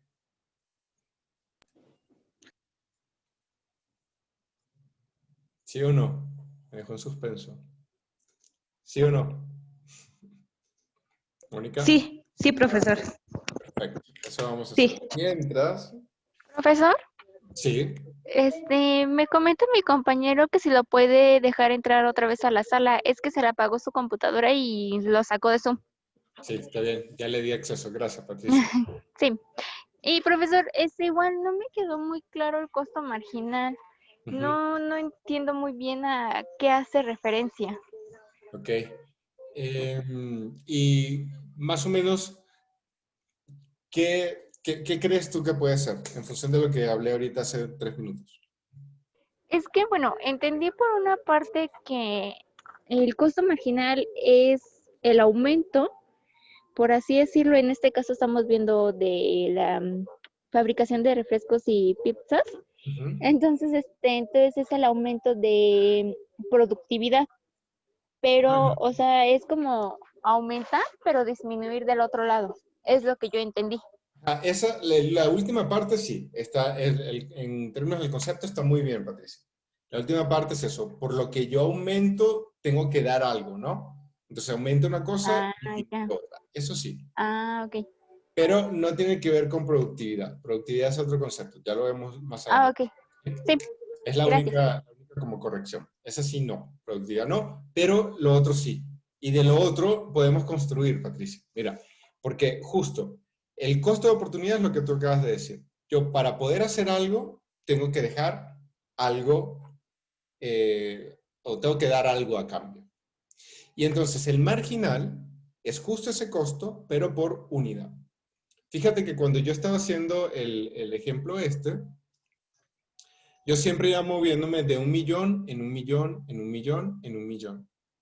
Me muevo en una unidad. Claro, mi unidad es el millón. Entonces dije, ¿qué pasa si yo estoy en el punto 0, acá? Se ve el cursor, ¿verdad? Ok. Sí. ¿Qué pasa si yo estoy acá en el punto 0 de pizzas? Bueno, sucede que yo, como soy una persona eficiente, estoy utilizando todo mi tiempo y todos mis recursos y por tanto, ¿cuántos millones de refrescos estoy haciendo, Jorge? López. Yo es que no veo. ¿Dónde está el cursor? Aquí. Ahí lo vi. 0. Si estoy haciendo 0, ¿cuántos millones de refrescos estoy haciendo? 15. 15, muy bien. Ahora, Juan Manuel Molina, ayúdame con esto. Mira, yo pasé de hacer 0 refrescos, pero ahora quiero hacer una unidad de pizzas, ¿no? De 0 a 1. ¿Cuántos refrescos voy a hacer? Pasamos, buenas tardes, profe. Pasamos a 14 millones de A latas de 14. refresco. Exacto. Es decir, que dejé de producir por hacer 1 millón de pizzas, el primer millón de pizzas, dejé de producir 1 millón de latas de refresco. Ahora, de nuevo, me voy a mover una unidad, pero solo una unidad, ¿eh? Y no quiero hacer ya 1 millón de pizzas, quiero hacer 2 millones de pizzas. Entonces, yo estoy en una situación en la que primero estaba produciendo 14 y 1 millón. Y ahora quiero hacer 2 millones de pizzas. ¿Qué significa eso? Que yo tengo recursos limitados y por tanto, ahora solo puedo hacer 12 millones de latas. Pasé de 14 a 12. Y por tanto, mi costo de oportunidad pasó de ser 1, como era en el primer caso, a ser 2. Y luego pasa a ser 3, y luego pasa a ser 4, y luego pasa a ser 5. Entonces, Patricia, es el mismo concepto que tú decías. En concepto lo tienes ahí clarísimo. Lo que cambia es que yo lo voy a ir considerando unidad por unidad. Y eso es lo que significa marginal. Marginal significa unidad por unidad. Sí, profesor. Bueno, una pregunta adicional es ¿por qué no se puede hacer la misma cantidad de unidad si eso es a causa de los recursos disponibles? Exactamente. Ah, ok, perfecto. O sea que si podríamos verlo desde un ejemplo empresarial, si tiene los recursos para producir los 15 millones de refrescos y 15 millones de pizza, que digan, bueno, en la misma cantidad, entonces, sí, los 5 de pizza, es de los recursos que cuenta la empresa. Exactamente. Ah, ok, perfecto. Gracias. Eso. Y justo eso, Patricia, muy bueno el ejemplo, le agradezco mucho, porque justo eso y esa visión es lo que me mueve entre lo que es alcanzable y lo que no es alcanzable. Justo esa visión. Pero, de nuevo, este adjetivo acá, marginal, que luego vamos a retomar más adelante cuando veamos costos, también, cuando retomemos los costos, significa que yo lo voy a ir midiendo unidad por unidad, porque yo puedo tener distintos costos de oportunidad en todo, pero la diferencia es que el marginal yo lo voy a hacer unidad por unidad, de millón a millón. Esa es la diferencia. Entonces, Y eso, maestro, tengo una duda.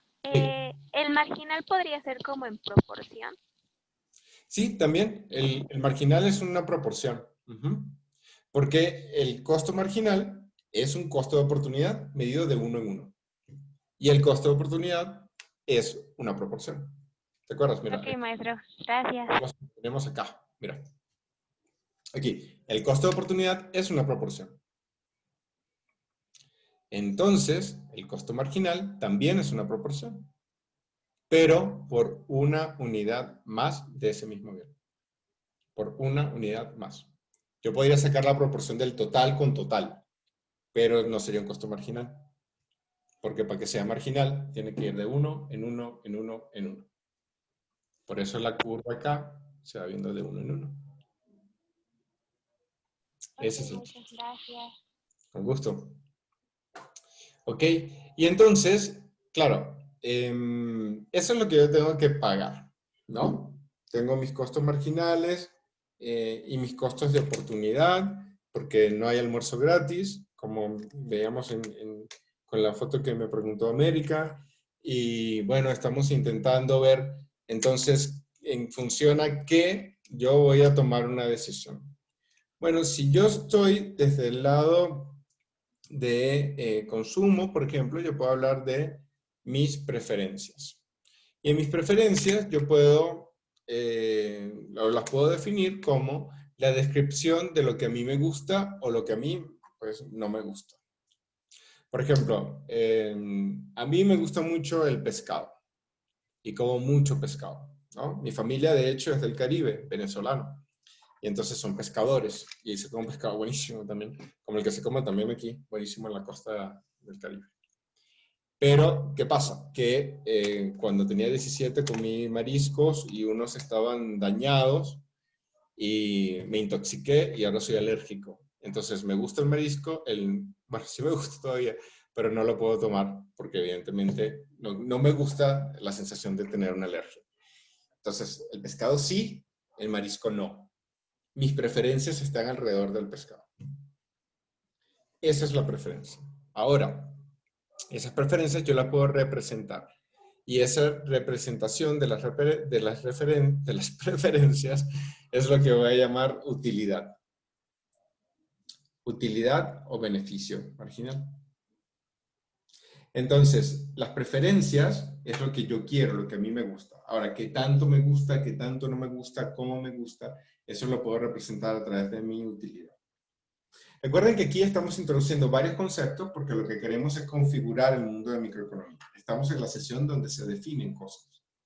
Y entonces, primero definimos cómo eran los objetos, cómo eran los individuos, y ahora estamos definiendo cómo se configuran esos individuos dentro de un mundo y, por tanto, cómo comienzan a tomar algunas decisiones. Y entonces, para eso necesito entender, pues, qué quieren esos robots que están ahí. Y eso que quiere son las preferencias. Y yo voy a poder medir, de nuevo, así como hacía con los costos, que yo iba viendo qué tanto me gustaba, qué tanto me tenía que dejar yo para una cosa para obtener otra. Yo puedo hacer lo mismo con las preferencias y puedo ir viendo cada vez que consumo algo de un bien, qué tanto más beneficio estoy obteniendo.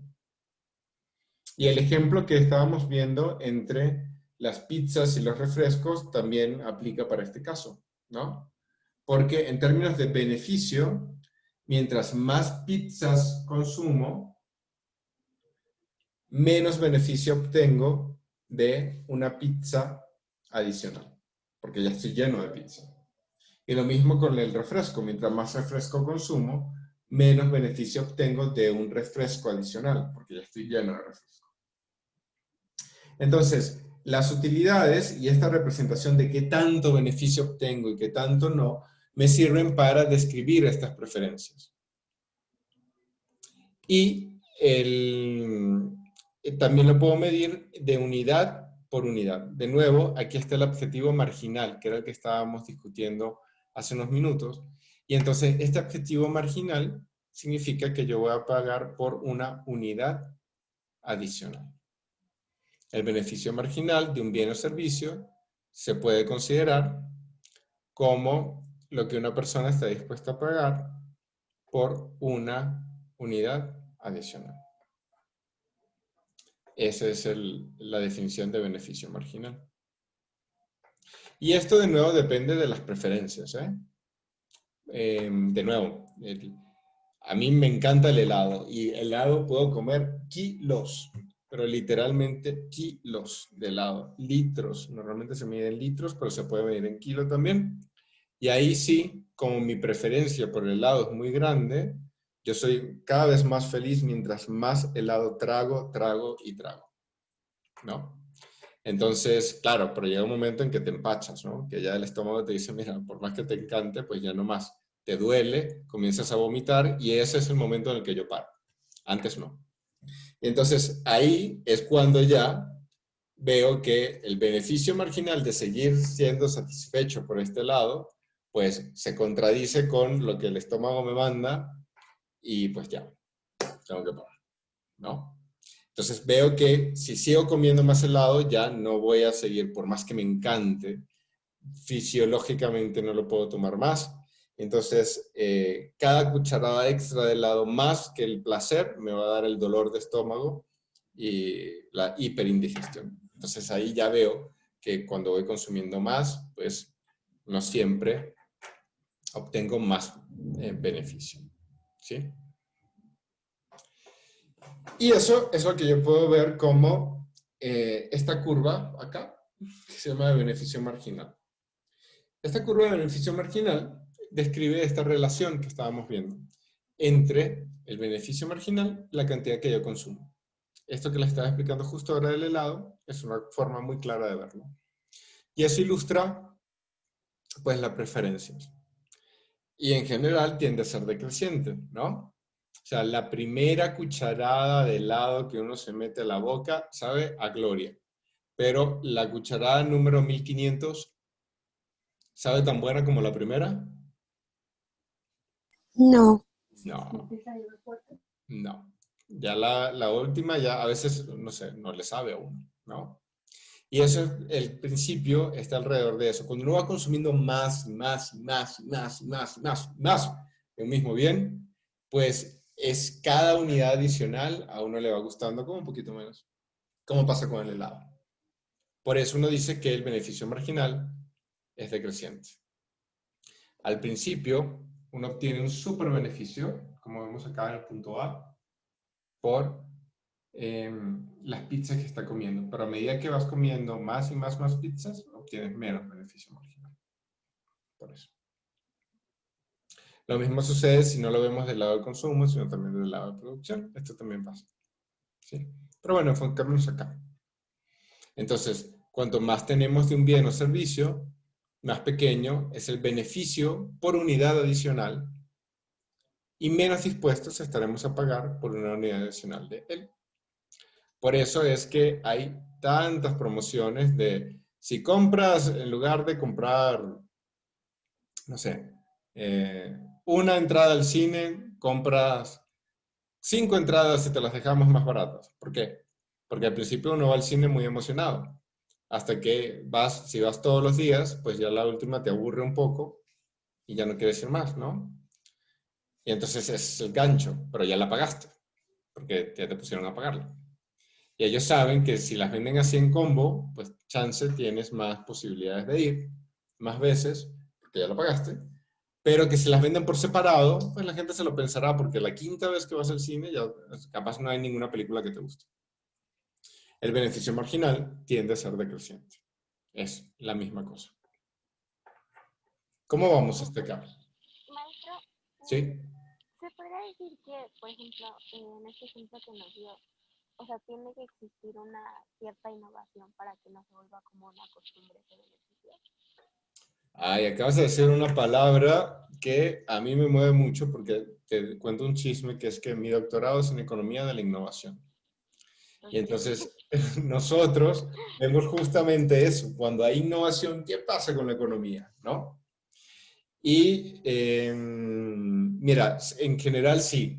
Sí hace falta que haya una suerte de cambio tecnológico, pero es que nosotros no partimos de estos supuestos. Los supuestos que hablábamos de que el mundo es como un Lego, para nosotros no tiene sentido, ¿eh? O el supuesto que hablábamos de que las personas son perfectamente racionales y completamente y únicamente racionales, para nosotros tampoco tiene sentido. Entonces, ahí hay una gran diferencia en cómo se considera la innovación en esa teoría, o desde esa perspectiva teórica y cómo se considera acá. Porque aquí el tema innovación es más como la tecnología que aparece en el mundo y ya está, pero no se estudia muy bien ese proceso. La respuesta corta es sí, la respuesta larga es no. ¿Cómo ves? Ok, maestro, está bien. Pero está interesante. Luego, si quieren, les puedo pasar, cuando veamos el tema de tecnología, les paso algunas lecturas introductorias para que también vean otras cosas, ¿no? Y puedan también tener como un poco más de visión dentro del mundo de la economía. ¿Sí? Es un mundo bien interesante, a veces. Ok, entonces esto es lo que vemos nosotros con el tema del beneficio marginal y su propiedad decreciente. Efectivamente, si hay, esto considera que todo está estático, que no hay ningún cambio en relación al comentario de su compañero.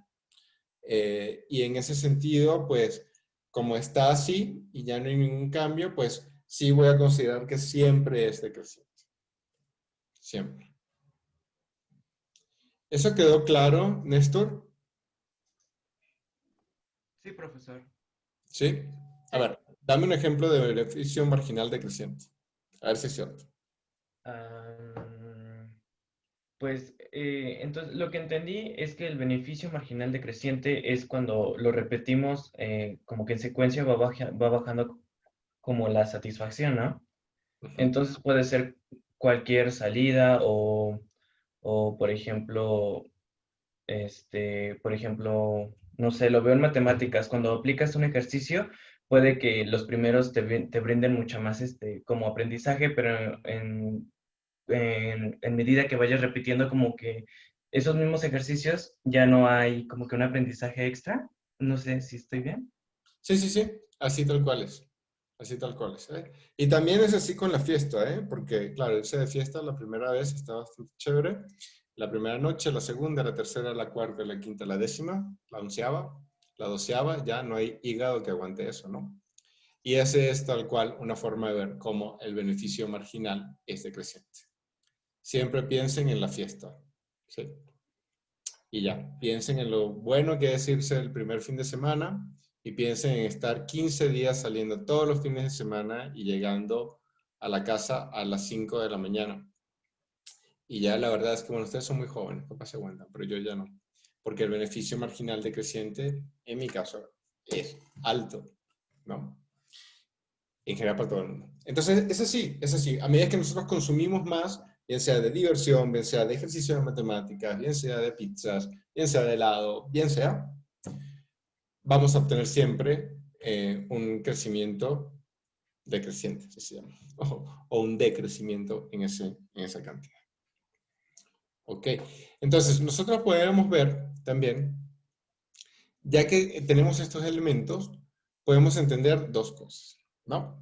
Por un lado, que yo cada vez que consumo más, como vemos aquí en la línea verde, obtengo menos beneficio. Y por otro lado, cada vez que yo intento producir más de un bien, me va saliendo más caro.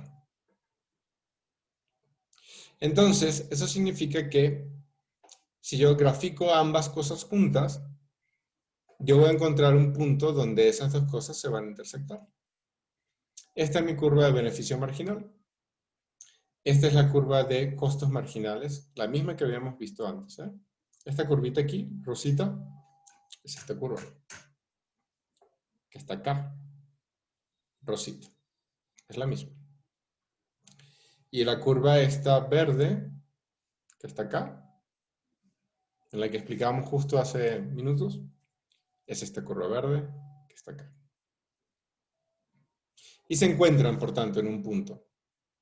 En ese punto donde se encuentran, donde yo obtengo todavía un beneficio marginal y no me está saliendo tan caro, es donde yo voy a tener el punto más eficiente de la asignación. Formalmente, ¿esto qué quiere decir? Que cuando no podemos producir más de cualquier bien sin tener que sacrificar algún otro, estamos sobre la línea, ¿sí?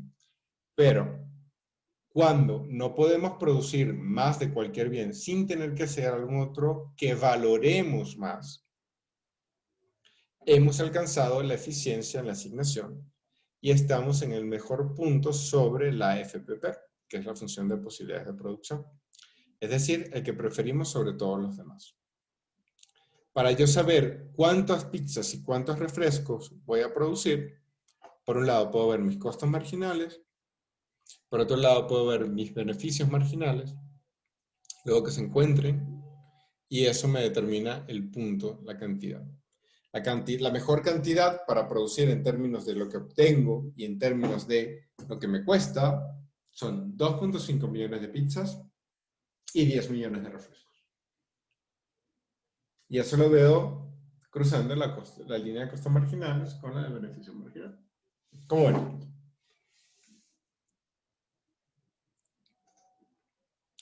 ¿Está eso claro, Juan Manuel?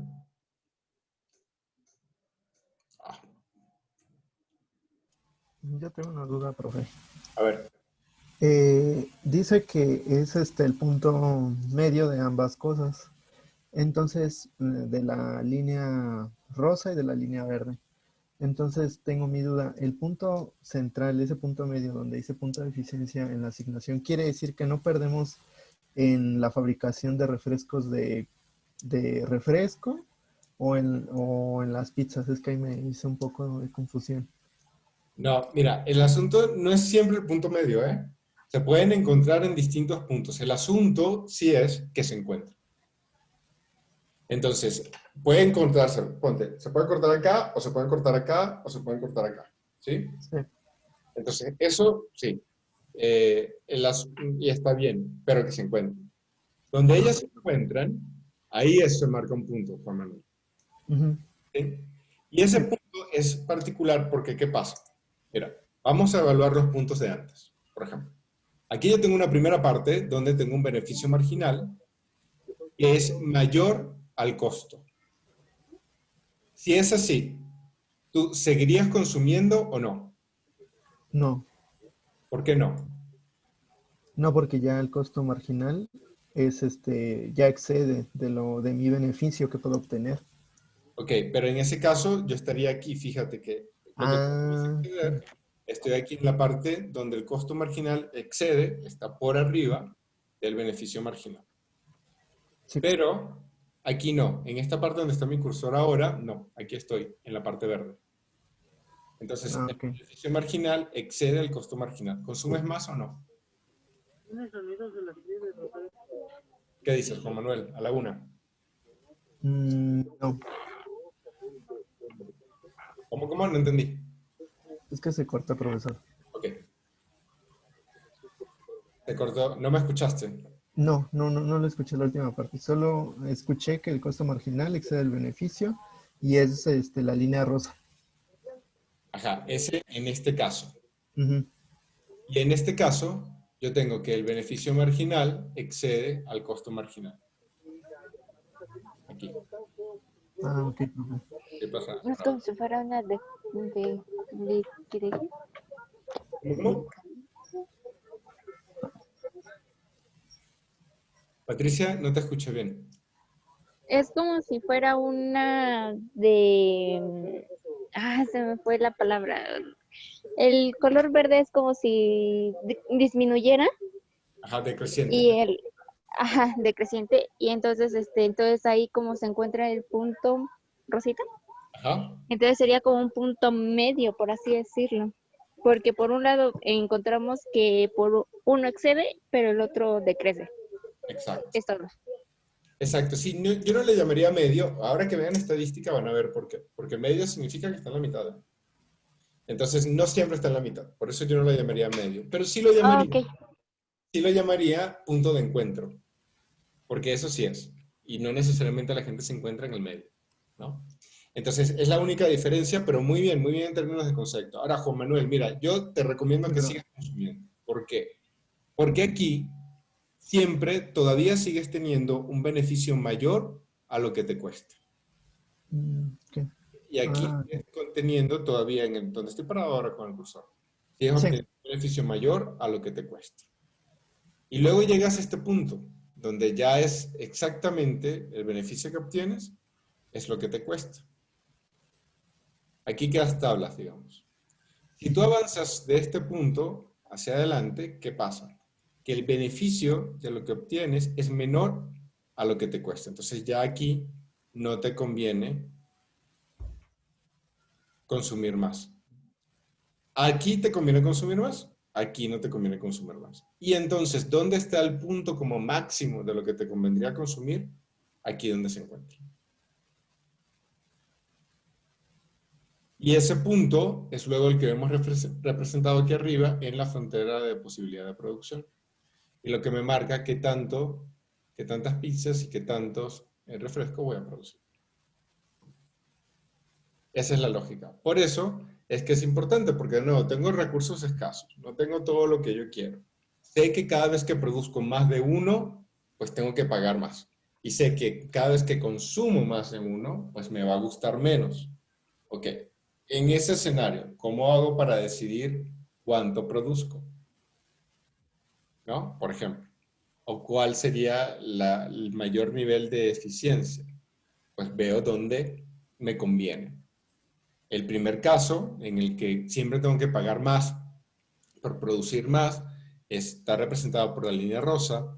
El segundo caso, donde cada vez que consumo más obtengo como menos satisfacción, está representado por la línea verde, y el punto de encuentro es lo que me da el lugar de eficiencia de asignación. Esa es la lógica.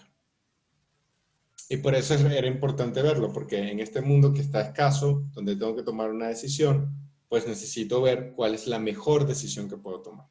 Y en parte para eso es que se plantean estos conceptos. Sí, profesor, gracias. Con gusto. Entonces, ya una vez que yo he entendido esto, digo, bueno, muy bien, ya sé que es así como se comporta más o menos el mundo, así se comportan los agentes. Cuando tienen que tomar decisiones, pues bueno, tienen escasez, no pueden hacer todo lo que quieren, tienen que considerar que las cosas a veces cuestan mucho y que el beneficio que se está obteniendo, pues no siempre es todo el que uno quiere, y hay que buscar una forma de decidir. Bien, ahora, ¿cómo organizamos todo esto? ¿No? Y esa forma de organizar es lo que vamos a llamar coordinación económica.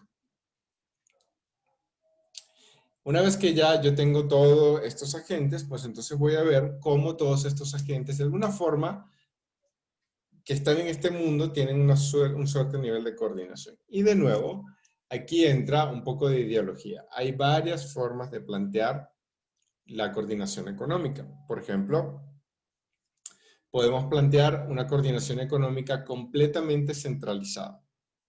Lo más parecido a eso, en la actualidad, es China, quizás Cuba, ¿no? Hay quien dice que Venezuela, pero Venezuela es tanto caos que ojalá tuviésemos al menos algún tipo de coordinación económica, pero ni siquiera.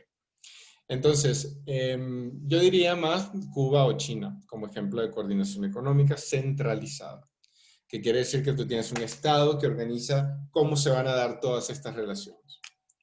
O tienes una coordinación económica descentralizada, donde básicamente el Estado no participa, que sería como el otro extremo, ¿no? Y que, por tanto, depende de pues, otros individuos que tienen funciones específicas y que dentro de ellos pues, se ponen de acuerdo para que la cosa camine. Eso es lo que quiere decir la coordinación económica. La descentralizada, en este planteamiento, se basa en 4 instituciones, que son las empresas, los mercados, los derechos de propiedad y el dinero. De nuevo, esta diferencia así tan tajante entre lo centralizado y lo descentralizado, yo lo hago como un ejercicio académico, ¿no? De este proceso de enseñanza-aprendizaje. Pero la verdad es que en general lo que encontramos son posiciones mixtas, donde ni es únicamente el Estado ni es únicamente el mercado, sino en general hay una posición mixta y de hecho es sumamente conveniente que exista esa posición mixta porque en muchos casos ayuda a resolver conflictos o a generar nuevas oportunidades. En el caso del planteamiento que ustedes van a ver en el libro, únicamente está la coordinación económica descentralizada, donde básicamente el Estado no participa. Ok. Entonces, ¿cuáles son las instituciones sociales, las empresas, los mercados, los derechos de propiedad y el dinero? ¿Cómo funciona esto? Bueno, funciona a través de flujos circulares, ¿no? Si ven, aquí tenemos el mercado, tenemos a las empresas, tenemos el dinero que está acá, y el Estado ni siquiera aparece en el diagrama, pero de alguna forma está por encima de todo esto, y es el que está cuidando los derechos de propiedad. No solamente el Estado es quien lo cuida, pero digamos que principalmente es quien lo cuida. Y entonces aquí hay dos flujos que hacen que la gente pues, se ponga de acuerdo para organizar todo esto que habíamos visto y decidir qué producir, cuánto producir y cómo producir. Y los llamamos los flujos circulares de la economía de mercado. Por un lado, tenemos los flujos reales que están en rojo y son el flujo de los factores de producción de los individuos a las empresas y el flujo de los bienes y servicios de las empresas a los individuos. Entonces, por ejemplo, aquí tenemos a los individuos que pueden aportar el trabajo que tienen, el tiempo, las habilidades, etcétera, el capital que tienen y la tierra, y eso lo llevamos a un mercado de factores, donde hay gente que contrata y no nos encontramos. Los individuos, por ejemplo, con los empresarios o con los patrones o las patronas en este mercado de factores. Y a través de este mercado de factores nosotros nos incorporamos a empresas, organizaciones o instituciones. Estas empresas, a su vez, generan un mercado de bienes o servicios, ¿no? Aquí está marcado bienes, pero puede ser bienes o servicios. Y esos bienes o servicios, a su vez, de forma organizada, son los que yo voy a consumir como individuo. Entonces, por un lado, yo doy mi fuerza de trabajo, se incorpora en una empresa y las empresas producen cosas que luego yo voy a consumir. Y eso es lo que significa el flujo real. Yo te doy a ti para que produzcas y tú me das a mí para que yo consuma. Hay otra forma de ver esta coordinación. Esto hace que tú y yo nos tengamos que poner de acuerdo. ¿Dónde nos ponemos de acuerdo en estos mercados? Hay otra forma de ver esta coordinación, que es complementaria, que es el pago por los flujos reales, que es la vuelta que está en verde, ¿no? Que es el flujo de ingresos de las empresas a los individuos y del gasto en bienes y servicios de los individuos a las empresas.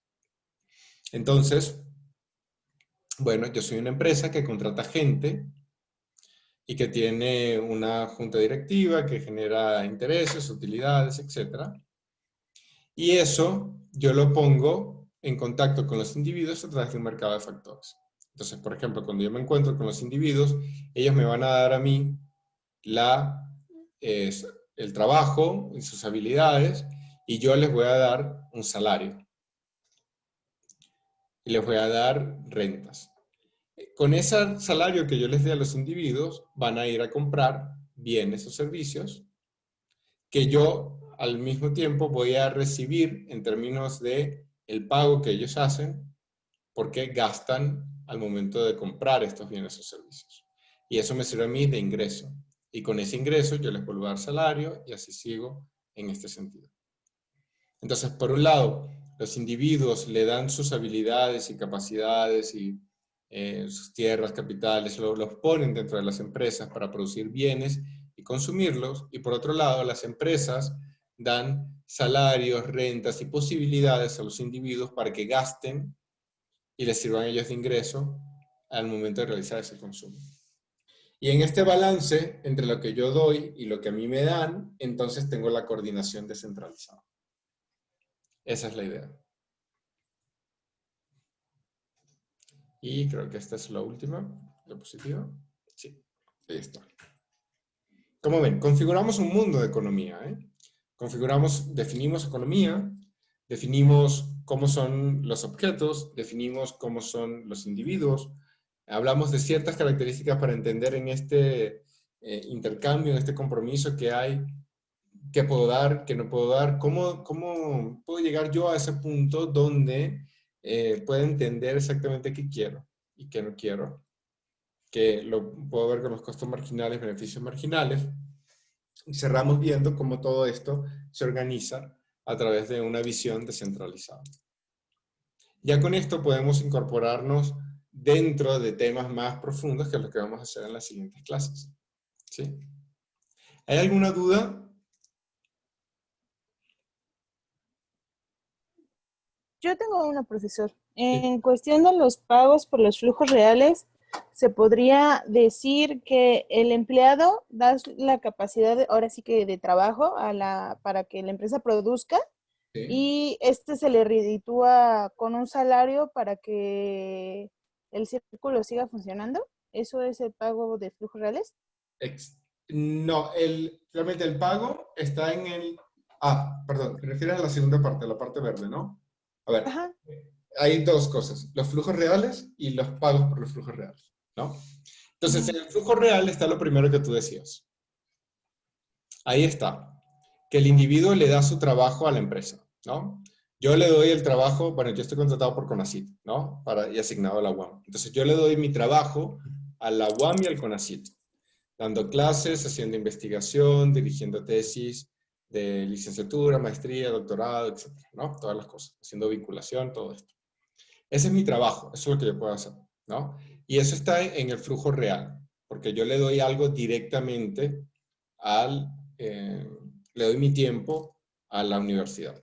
Y la universidad, bueno, como empresa, organización, y el CONACYT, me paga a mí un sueldo por hacer esto, que ya no está aquí, porque fíjate que el CONACYT no me da a mí su tiempo, la universidad no me da su tiempo, ni me da ningún tipo de servicio a mí. Yo se lo doy a la universidad. La universidad lo que a mí me da es un salario. Por eso es que la relación de la universidad conmigo está en el verde y la relación que yo tengo con la universidad está en el rojo. Ok. Sí, gracias. Sí. Lo podemos seguir viendo, ¿eh? ¿Alguna duda más alrededor de esto?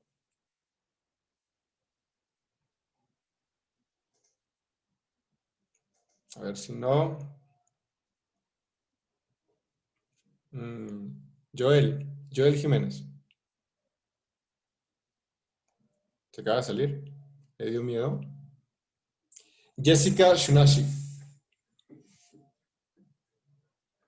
Jessica. Sí, profesor, aquí estoy. Hola. Hola. ¿Pronuncia bien tu nombre? Sí, es Shunashi. Sí, está bien. Ok, bien. Gracias. Ok, ¿cómo lo ves? ¿Está claro? Sí, me quedó claro. De hecho, no sé, de pronto pensé en algunas empresas que incluso pueden vender cosas adentro como comida o así. Y pues finalmente los empleados van a consumir ese mismo producto que al final va a regresar ese dinero a la misma empresa. Entonces se vuelve prácticamente, como lo define ahí, es un círculo, ¿no? O sea, ellos te dan un salario, pero al final eso va a volver a la empresa. Exactamente. Ahí como están todos encerrados en ese ambiente, pues el círculo se ve clarito, ¿no? Es un muy buen ejemplo, Jessica, gracias. Eso es mucho. Entonces, bueno, digamos, esto es hasta aquí la primera sesión. La idea es que ahora, justo si ya son las 6, que ya van a ser, en 5 minutos a ustedes se les va a liberar por la plataforma de Google Classroom la asignación. Entonces yo voy a dejar de grabar.